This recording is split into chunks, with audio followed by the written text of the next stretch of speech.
Hi, everyone. My name is Karen Miner, and I am a member of the leadership team here at the table. And it is my honor and privilege to get to facilitate a very special panel discussion tonight entitled Truthful Speech and Faithful Listeners. And I am so glad that you're here for this and joining us. We've been in a series focusing on lament, which we've been defining as giving voice to our grief. And obviously, with COVID-19 and all of the ongoing racial injustices, there's been no shortage of things and situations and people to grieve and lament over. We've looked at scriptures from the Psalms and the prophets, giving us examples of truthful speech. No sugarcoating, no tiptoeing around, cutting to the quick, not tying a pretty bow on it. And we've also looked at the role of faithful listeners, just being trustworthy, empathetic, very present, and staying away from distancing thoughts and prayers and empty platitudes, but really truly and deeply abiding with and solidarity with. So truthful speech and faithful listening are mutual acts of love. They're acts of worship, trust, and giving. The faithful listener saying, "Love me enough to tell me the truth." And the truth teller saying, "Love me enough to listen, believe, and understand." It's mutual. This is the kind of community that we long to be, and we don't want to shrink back from addressing or processing what's happening right now together. So for our panel tonight, we're going to hear from three of my favorite people. We have Juanita Johnson. Hey guys. Bye. We've got India Shern. Hey guys. Bye, India. And we've got Chris Brown. Hello. Hi. Thank you so much for being here. It felt like a big ask a few days ago when we reached out to you and asked if you'd be a part of this panel discussion. And just in light of the latest news about Rayshard Brooks, Raya Milton, Dominique Fells, and more, it feels like an even bigger ask. So thank you so much for being willing and for being present, even in the midst of your own heaviness and grief.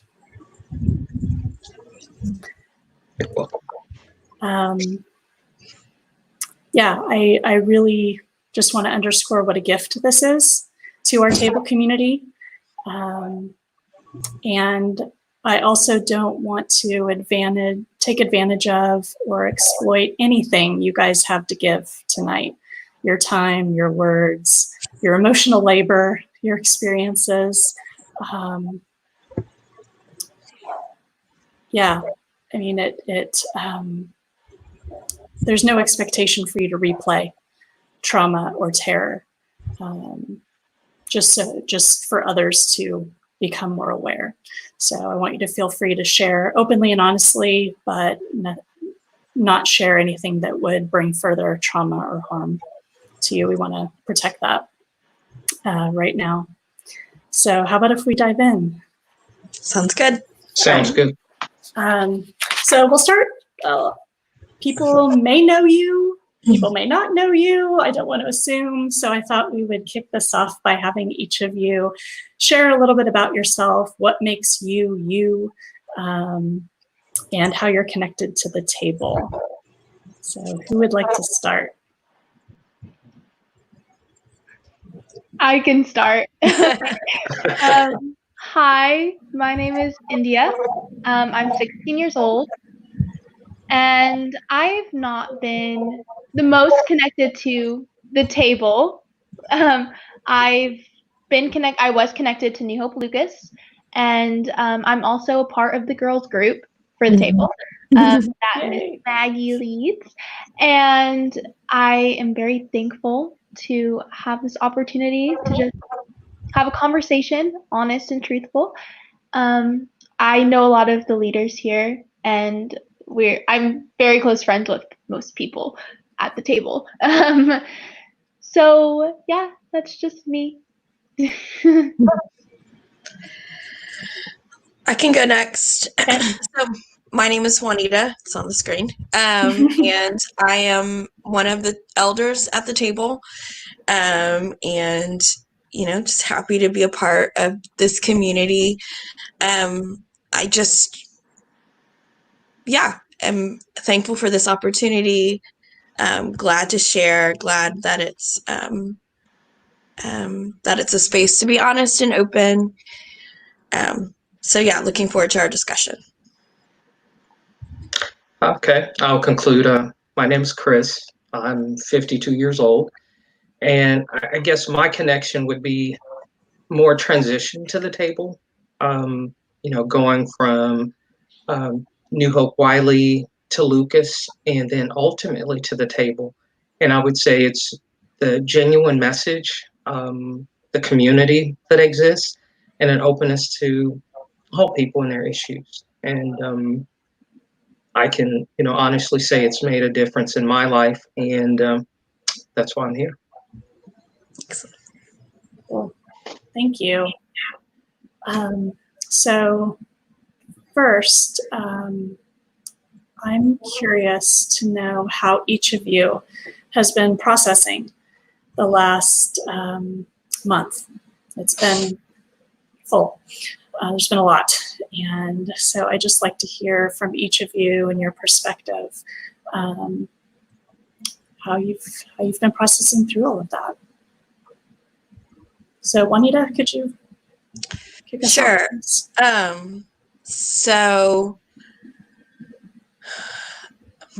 How have I been processing the last month? It has been heavy. It's been a heavy month.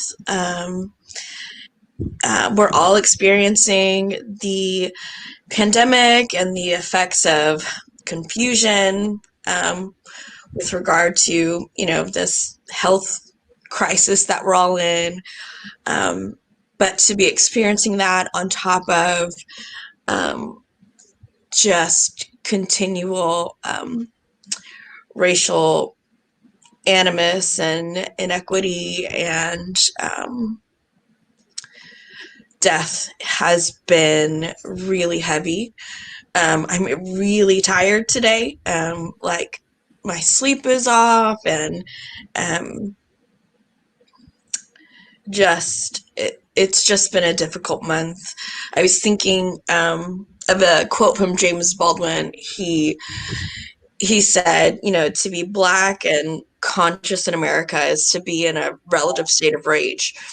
And that is kind of a good picture of this last month for me. And rage is exhausting. And because it's rage is not just about anger, it's also about grief, it's about hurt, it's about disappointment and fear. And so to be carrying all of that for such a long time on top of all of the pandemic mess is just exhausting. So that's kind of where I've been at for the last month.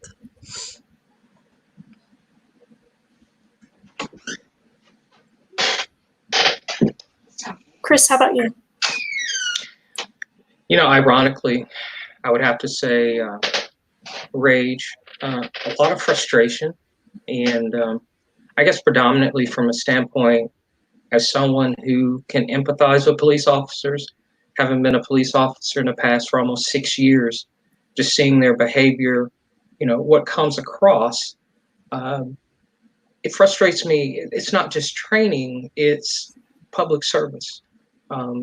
My blood pressure's been high all the time, and I'm trying to understand, what is going on.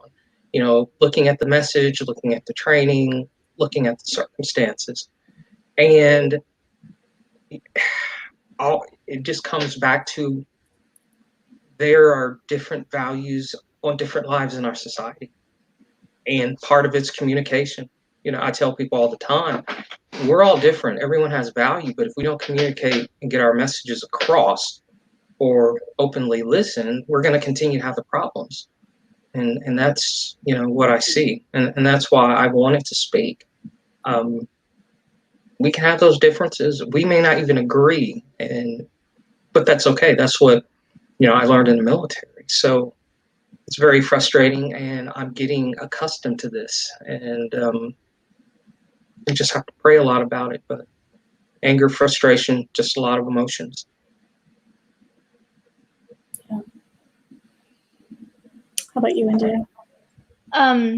I think confusion has been a big part of how I've been feeling. As a teenager, it's hard to understand how my friends and my family especially can not understand that there is a problem in America and that I am scared, that my father is scared, my stepdad is scared, my Black family, we're scared. And it's confusing to me that my friends and my family, a lot of them don't want to acknowledge or have the pride to acknowledge what's happening because it is an uncomfortable conversation and because they are uncomfortable with talking about what's happening. I think especially being so young, a lot of my friends, they were raised a certain way, and it's really been hard to continue to talk to them and try and educate them with grace because, I'm angry and I'm hurt and I'm scared. And when my friends, the people that I love the most, don't really understand that and are ignorant about it, especially being like teenagers, it's been stressful and hard to try and have a conversation without getting upset and heated and feeding into a stereotype. So I think I've just been very confused. That's what I'll say. Yeah. And India, I know also for you, there's been an added layer of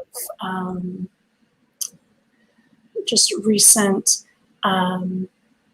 students starting to speak up about racism, homophobia, bullying, things they've been experiencing in the school district. And at the same time, not being at school right now because of the pandemic. I'm wondering how you've been processing and working through that stuff.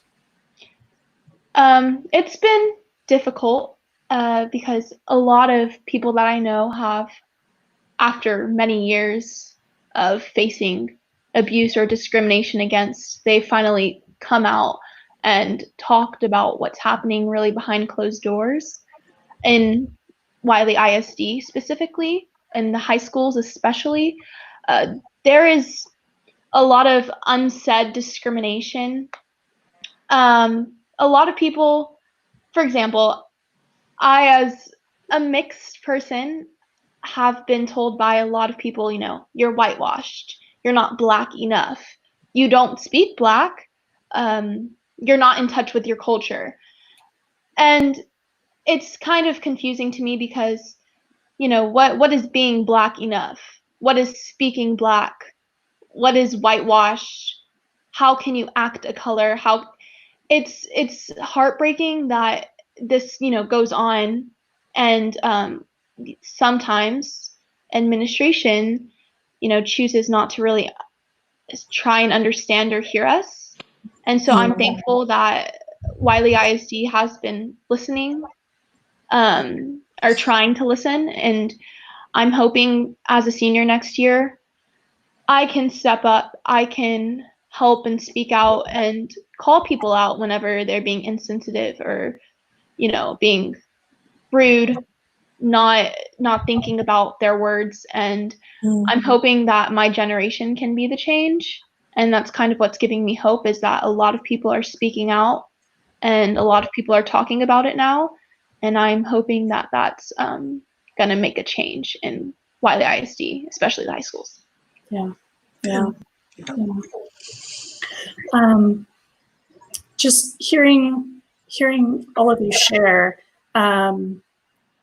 and also thinking about it just with the added context of we're in a pandemic, and we've been distancing physically, and that makes it hard to really have a lot of community around you to process and lament and vent and rage and talk and share. And so I'm wondering, and this is for anybody who wants to answer, how and where are you able to process through this?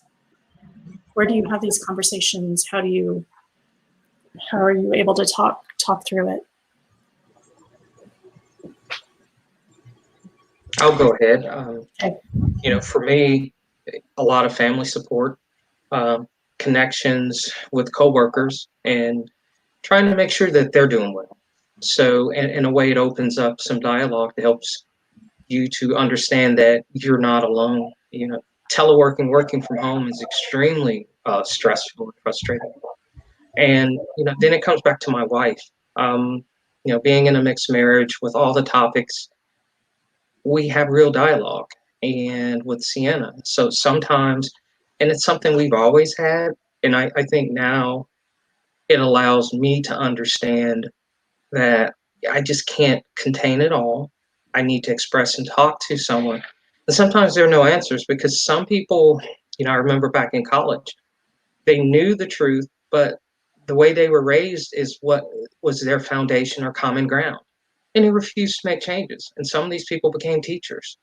So that's what I leave it at. People can be ignorant. They can be educated, but they can be ignorant. So those are some ways that I've coped with the current situation. Yeah, I'm a little bit different. I'm very much an internal processor, and so the more that's happening, the more that I need to kind of isolate so that I can process my own thoughts and emotions.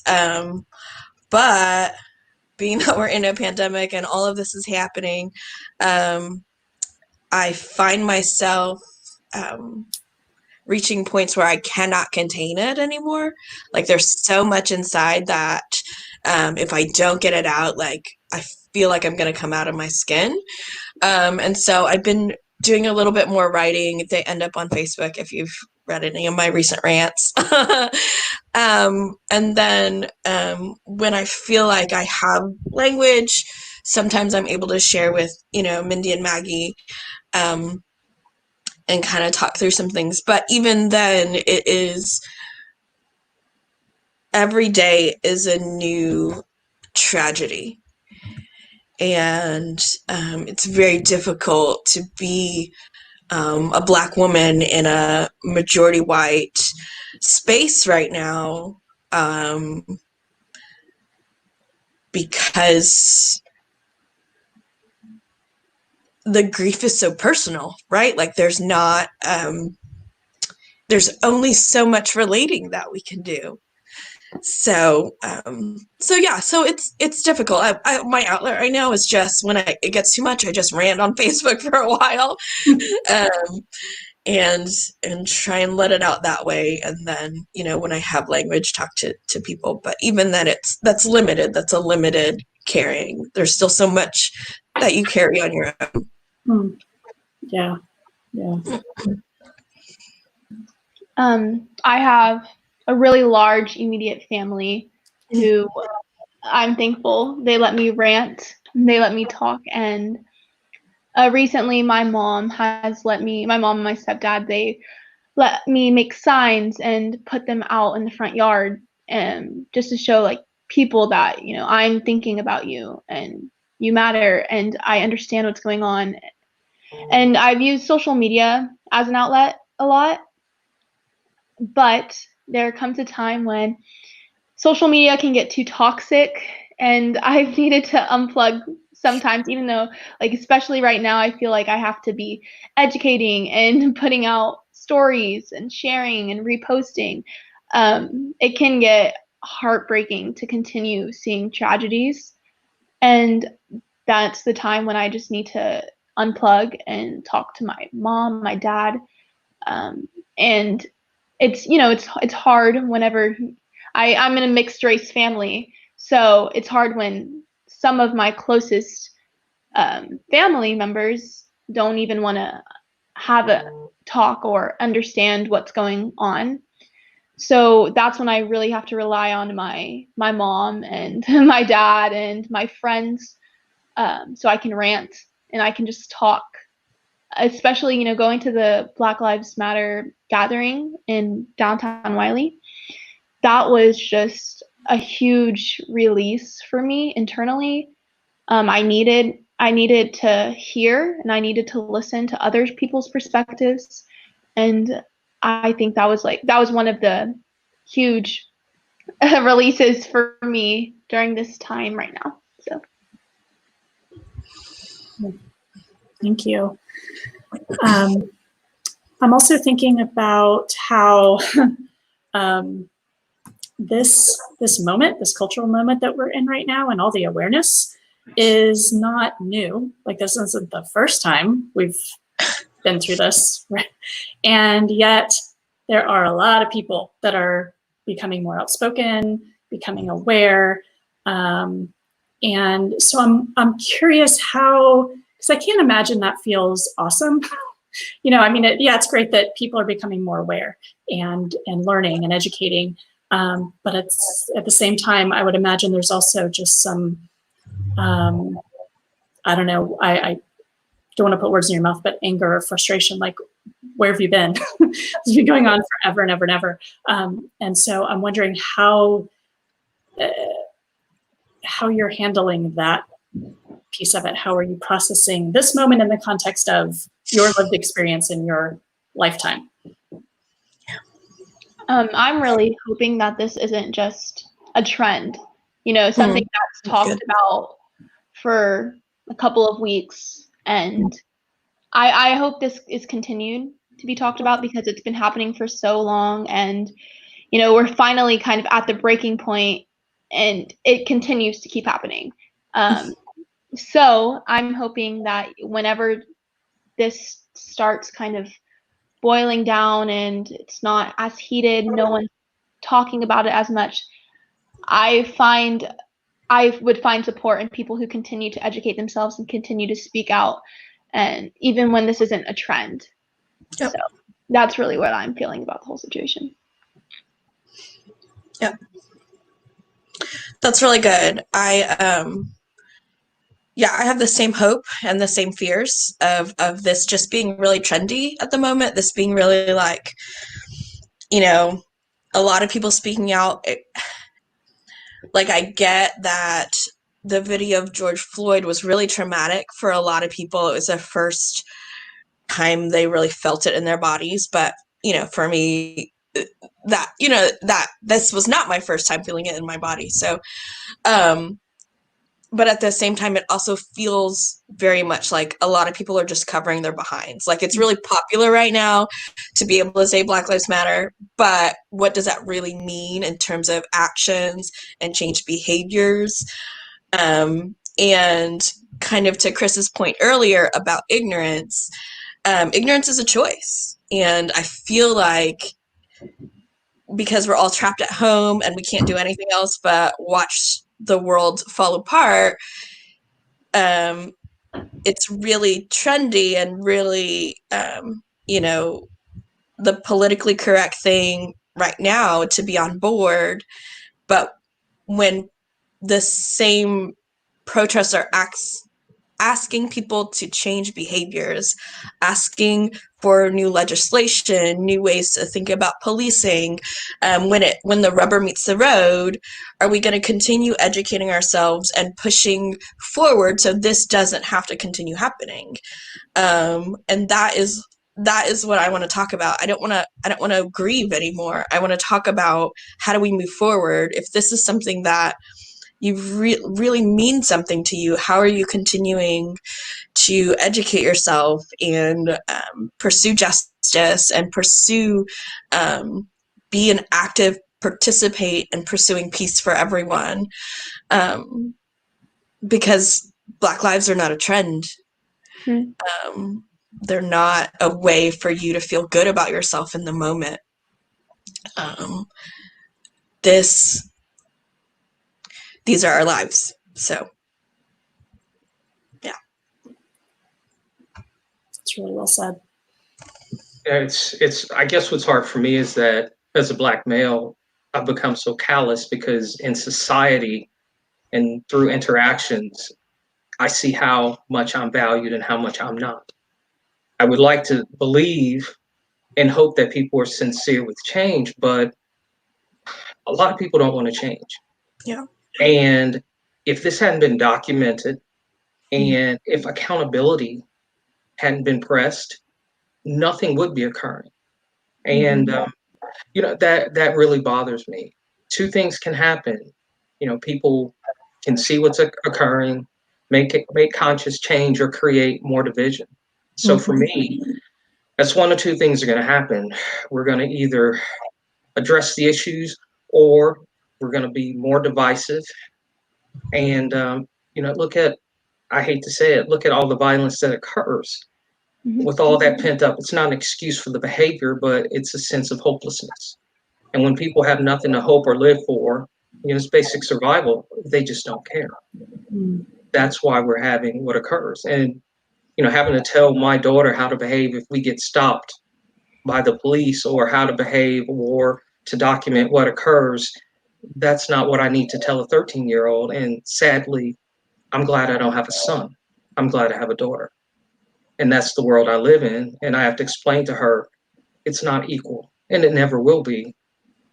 I don't like having that discussion with her, but that's just how I feel about this. Yeah.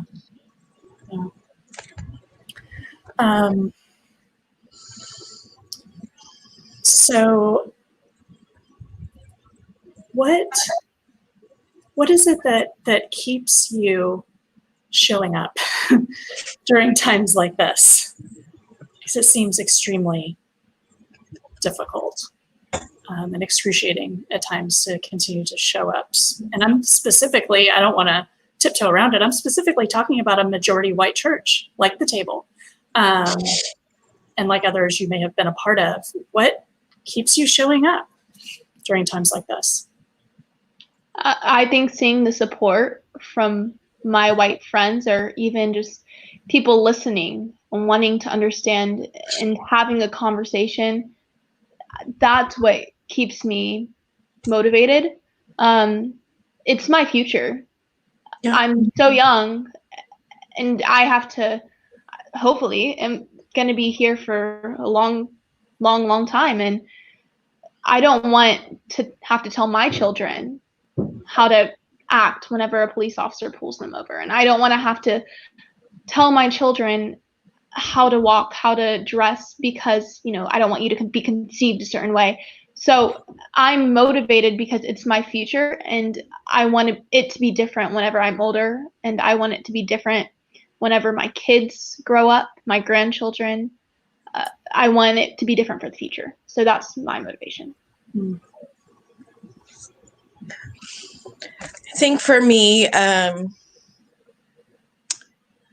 think it's hard to show up. It is, I think the last couple of weeks, I didn't show up to the table. I'm an elder. I don't go to the elder meetings. It is hard to show up. I think what keeps me connected and what has me tied to the table specifically are our values. And I know that our community is committed to those values of thoughtfulness and inclusivity, and being eclectic. And that so my hope is that if we can allow those values to guide us, that we will be a community that is active in bringing peace into the world. But at the same time, I think where I'm at in life is I am no longer willing to be a participant in my own oppression. And so I am prioritizing right now, especially right now, trying to prioritize kind of caring for myself and being protective of my own health and well-being. And if just me, just laying it all on the table, like I won't participate in a community that is comfortable with the status quo, is okay with just being good people and not willing to be peacemakers in the world. And peacemakers are active. They do the work of justice. And so the table is young and we've been stifled by the pandemic. But, as an elder, as someone committed to these values, this is something that I want to see the table move into and really flourish in. I think we have people who are willing and committed, and as long as people are willing and committed, I am as well. This is my family. This is, it means so much to me. But at the same time, the last, month has solidified for me that that I will not be a participant in my own oppression, and I will not uphold oppression. And so I will show up as long as we're doing the work of tearing down oppressive strongholds. That's good. The reason I come, it tables on a lot of things that they said. The openness to others, especially with LGBTQ. I mean, I get so frustrated in the fact that we talk about community, we talk about being welcome. Well, it's not necessarily always welcome in Texas. And this is a home for me. It gives me hope. I don't know what I would do if I didn't have all of you. Even after 7 years, I live here. It's like a military enlistment. It's not a home, but when I talk to you, you're sincere. When Brett brings a message up, it includes everyone. Brett lays it on the line. I've not met many people, to have a white pastor talk about Malcolm X and to tie it into a message. That says a lot. The acknowledgement, I don't know what you're going through. That respects me and my values. I don't find that too frequently in the community. And the older I get, I've just come to realize when I meet people who are genuine and real, I'm going to be attracted to that, and the rest I'm not going to be. And I agree with Juanita. I'm going to do what's right, not what's expected of me. But that's why I keep coming back to the table. Thank you. So I also want to ask about the church sphere specifically, because that's where we are right now. That's this sphere.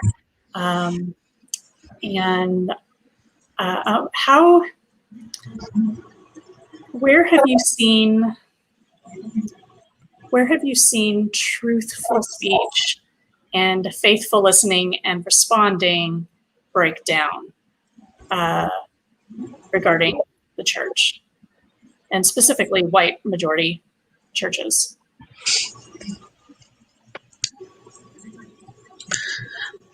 For me, it's the breakdown is in your statement. It's in the truthful speech and faithful listening. That's where the breakdown happened. In my experience, truthful speech is really hard, right? Like it's very difficult to hear things that challenge your worldview or the foundations that your life is built upon. And frequently, in my experience of majority white churches, when you're confronted with truthful speech from a Black person, the first response is denial, because it's a challenge to what the white majority's whole world is built upon. It's a worldview. And so we can't actually have truthful. It's very difficult. We're doing it now. I hope people are listening, but it's actually very difficult. You're you know, and it's yeah, listening in that moment requires being willing to have the very foundations that your entire life is built upon um, questioned and shattered in many respects. The experience of Black people in America and the experience of white people, especially white people in suburban neighborhoods and areas, are very, very different. But it's easy in white communities to build your bubble, to be in a bubble and to miss it entirely. And so it's hard to hear. And then as a Black person in these spaces, it requires a certain level of bravery, of a willingness to sacrifice and possibly burn bridges, to speak truthfully. It's very difficult to do, and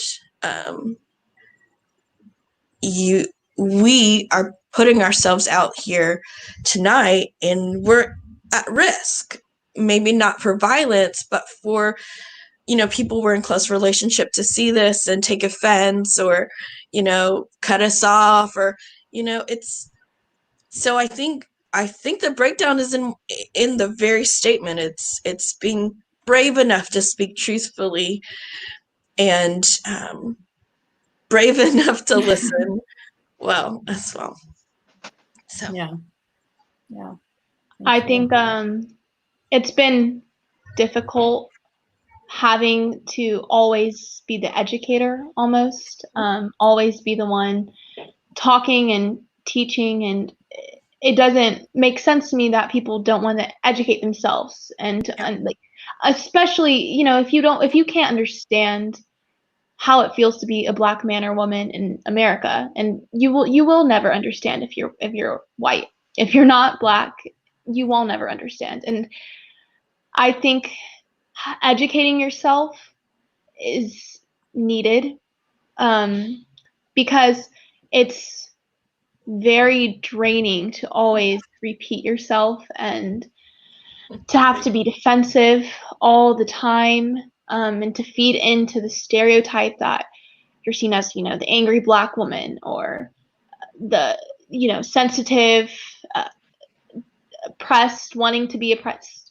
I just think that education and conversation is needed, and not many churches are doing that. And I'm so thankful that the table has been brave enough to want to have a conversation and want their members to understand what people of color go through. And it's very admirable, yeah, to see. So yeah. good job. Yeah, thank you. I guess for me, two topics would be as an individual, because collectively, sometimes people see all Black males and Black females as a collective. Mm-hmm. We're all individuals. We all have different interests. And that becomes really difficult because someone goes, not to offend, well, they've already started. And, I have a friend that's Black, or I have a friend that's mixed. I know what you go through. No, you don't. Sometimes the best response would simply be, I don't know, or we can agree to disagree. I have more respect for someone that would simply tell me, I don't know, because I don't know everything and they don't. And then the level of sin. Uh, Sometimes people just feel it's something that can't be overcome, or sin is sin. We're all sinners. We understand that. And that's, why we come through that door. But I think that failure comes that, with my wife, I can think back to many instances of being judged, who you're with, or what the Bible says about a mixed race, or what the Bible says about your lifestyles and the things that you do. We know we fall short, but at the same time, we're there because we want the message and we want to grow, and we all grow differently. And yeah, I think that's why the table. It's hard not to come for that message because it's not only fulfilling, but it fills a need. You can go to church all the time and gain nothing from it. You can just be there. And in times like this, I can't just be there. That would only frustrate me more. I'm at a point, I've never been this frustrated in my life. And thank God for counseling and medication. Like Juanita said, we're putting ourselves out there. I deal with depression. And if, that's a weakness, that is. I have to be truthful to myself and to those that I interact with. But those are the points that I missed and that's just in my opinion and in my view, and my perspective. Yeah, thank you. Yeah, I hear you saying that Black people are not a monolithic group. And it's not on you guys to educate the world. Like, Google is a great, easy, free resource. Like, use it. There's no excuse with Google podcasts, articles, social media. I mean, gosh, so many books, so many resources. Yeah, and to buy them, like, pay money for them. Read them. Yes. Yeah, that's a simple. If anybody's wondering what can I do, I don't know what to do, where do I start? There. That's a perfect place. How can our community, how can our table community best support you? And by that I mean, it's one thing to say, oh yeah, we love you and we support you, but like tangibly, practically, what communicates genuine love and care? What practically communicates love and care to you? I don't think it's just, I think first step, educate yourself and listen and want to have a conversation. That's the very first step. But I don't think that's enough. I don't think it's enough to just not be racist. I think at some point you need to speak out, and not just on social media and on Facebook, Instagram, Twitter, whatever. You need to educate family members, and I think showing just support even whenever this isn't trendy, that's going to be what helps bring change, and even just brainstorming solutions. How can we make this better? We understand there's a problem and we recognize it, but not a lot of solutions are being thrown out, and that's one of the most frustrating things because I don't know what to do. I don't know where to start. I do my part by speaking out, educating, signing petitions, going protesting, and I want us as a community maybe to just brainstorm how can we move on from here? What's the next step? And to just not be silent, because being a good person is just not enough. You have to speak out. And so I think in the end, we just need to understand and brainstorm what we can do and how we can move on. That's good. Yeah, I really agree. Being a good person is not enough. Like, the bar is too low. And part of education, so understand that educating yourself is an ongoing process. Like, even myself, I am learning about police reform, defunding the police. Like, I'm doing a whole other side of research right now to understand excuse me, these new concepts, the options available to us for public safety. So education is an ongoing process. Additionally, we are not helpless. We are part of the community, and so we get to participate in how that community is run. So, for example, understanding our church is located in Saxe, understanding the governments in Saxe, understanding the Saxe budget, understanding our school systems in Saxe and Wiley, finding out where the needs are and meeting those needs. Excuse me. We have the ability to participate and enact peace in our own neighborhoods, but we have to educate ourselves about our neighborhoods. What are the needs of our neighbors? How can we participate in the movements that are already happening? I think sometimes as church folks, we think we're the only ones doing anything good, but there's good happening already out there. And so we should go find it and go help and go participate. And like India's saying, that requires that we do more work than just meet together on Sundays. Like, we have to do some work to learn our legislators, to learn our to be a part of the politics of our community. And I use that word intentionally because we're so anti-politic in the church, but politics, that's about your community living.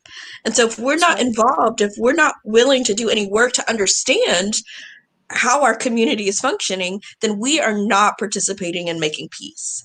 And so for me, for a church to begin doing the work of deeply understanding the community that it resides in and joining in the movements and the good works that are already happening in that community, providing momentum and resources and work to bring peace in that community, that would speak love and care to me. And that will not just do good for Black people, that will do good for trans people and LGBTQ people and white people and our native indigenous peoples and Muslim peoples. I think when we commit to bringing peace actively, then we can change the worlds in which we live. We are not helpless, but we have to get outside of our Sunday bubbles. Yeah. I agree. You know, getting out of that comfort zone and getting to know others and knowing your environment and being prepared and educating yourself.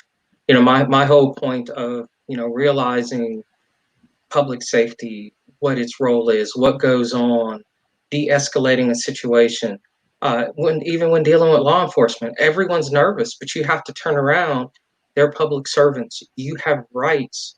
They serve you, and how you come across is going to dictate how that ends. And it doesn't have to just be that situation. Take it down and then follow through. But especially with the church, the table provides a great deal right now. And yeah, I just want to see it to grow, because to me, the basis says a lot, because it's a foundation for a lot of people. You know, I see that, and people grow. You know, it's tough being out here, but I think it provides that refuge. It provides those resources. But ultimately, I believe it is going to grow, but it's still that comfort zone for a lot of people. And then ultimately, some people will remain ignorant. They may not appreciate, but at least they will respect. And I think that's sometimes all we can hope for right now, is just finding a common ground. We do what we have to, and spreading the word. Thank you. As we wrap up, any final thoughts? Anything you'd like to share in conclusion? Just thank y'all for listening. Thank you. Yeah. Yeah. I appreciate that. Thank you. Yeah, thank you guys. Like, listening is the least. It's the least. There's so much more. But I just want to thank each one of you for sacrificing and for being brave and for being willing to be present here tonight, because that says something. And it is cost, it is sacrifice, it is courage, and it is such a gift to our community and those who I imagine who are not part of our table community that are watching this. And so, yeah, we're indebted to you guys, and especially in the midst of the heaviness and everything going on right now. I can't tell you how much it means that you would be willing to have this conversation right now with us. And so, thank you. And it's so good to see your faces. I miss you guys. Miss you. Yeah. All right. Bye. Bye. Oh, that was so good. I'm just thinking about Juanita and India and Chris's vulnerability and honesty, their courage, their truth-telling, and sharing of themselves. It's a big deal. And it does feel weighty. It feels weighty and important, and I don't want to gloss over that. And for those of you who are watching, I want to be clear that this discussion is not intended to check a diversity box or show some kind of performative wokeness on behalf of the table. It's really a step towards community accountability. Once we hear and bear witness, we cannot pretend not to know. And once we see, we cannot unsee. And time will tell if we're truly committed in doing the work. So this is communicating something, and it's something we want to be held accountable to. For those of us who are white, we have a lot to learn and own and glean. White majority churches, we've caused harm, damage, trauma. We've in the past and currently, we minimize, dismiss, deny, and downplay harm instead of being faithful listeners, believers, and responders. And I want to be clear that it's not just racism, that you can't talk about racism without talking about white supremacy and how whiteness operates. And both of those things are sin, and they must be rooted out. And so we have work to do. So as a church centered on Jesus, we have a responsibility to speak honestly, to lean into the discomfort, and for us to be a faithful community of listeners and responders. It's our hope that this discussion and this cultural moment that we're in right now would not be a trend. It wouldn't be a bandwagon, but that instead it would be a catalyst for awareness, understanding, repentance, healing, solidarity, and just and right action in the way of Jesus. Let's pray. God, I am so, so thankful for Juanita and India and Chris and how they've given us their time, their words, their experiences, their perspectives, and doing it in very courageous ways and sacrificial ways. That is love in action. And God, I pray that as we go from here, we would do some internal work. God, that your Spirit would guide us into repentance and solidarity and being active peacemakers, not just staying in our Sunday bubbles, but really learning and growing and being active in our communities. And God, I just ask that you would empower us and encourage us to do this work as a community, that we would be participants in it, that we would be those peacemakers that you're calling us to be, and that we would be a community committed to our values and committed towards being visionary instead of reactionary. So God, can't do this without you. So I surrender it all to you. And I pray your blessings of peace and grace over everyone watching, and a special blessing of protection, grace, peace, and rest over Juanita, India, and Chris. It's in Jesus' name that I pray. Amen.